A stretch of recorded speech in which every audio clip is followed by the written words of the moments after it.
Donc en France, dès qu'on parle de vin blanc, on pense immédiatement à la Bourgogne. On oublie un peu vite l'Alsace, la Loire et un certain nombre d'autres régions qui produisent d'excellents blancs.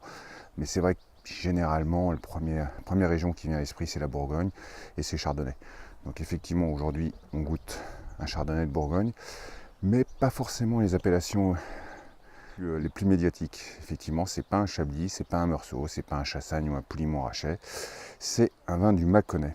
C'est une région qu'on oublie un peu vite et pour moi, c'est la région aujourd'hui qui progresse parce que effectivement elle est un peu moins sous les projecteurs. Cette région, on a un certain nombre de producteurs qui se sont pris en main, qui sont la plupart du temps bio, qui ont des fantastiques terroirs qu'ils ont commencé à valoriser et à produire des vins qui n'ont pas grand chose à envier à la Côte de Beaune ou au Chablisien. Aujourd'hui, effectivement, on goûte un vin d'un producteur que j'adore, puisqu'il s'agit d'Eric Forest, du domaine Forest, dans sa version, son Mâcon Vergisson, sur la Roche. Et sur un 2015, millésime très réussi partout en France, mais avec parfois quelques excès, en particulier sur les blancs de Bourgogne. On a parfois des vins qui sont un peu trop riches et qui manquent de vivacité. On a un nez somme toute assez classique de Chardonnay. Très joli nez, très finement boisé, aucun boisé tapageur et qui maquille le vin.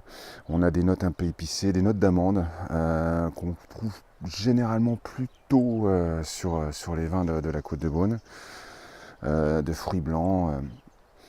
C'est très distingué.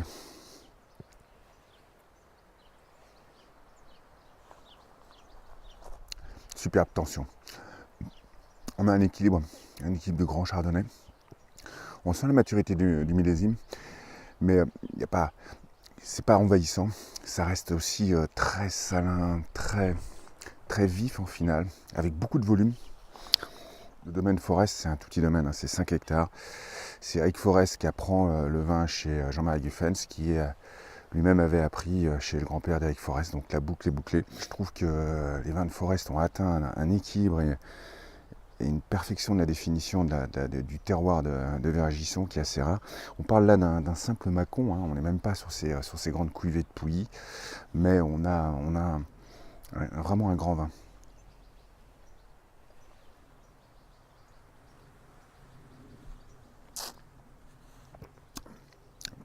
C'est vrai que le Chardonnay, c'est quand même un cépage super séducteur.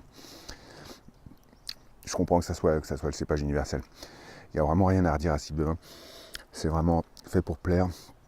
Là, on a 2015, c'est encore un vin qui va vieillir, on peut le garder 5, 7, 8 ans.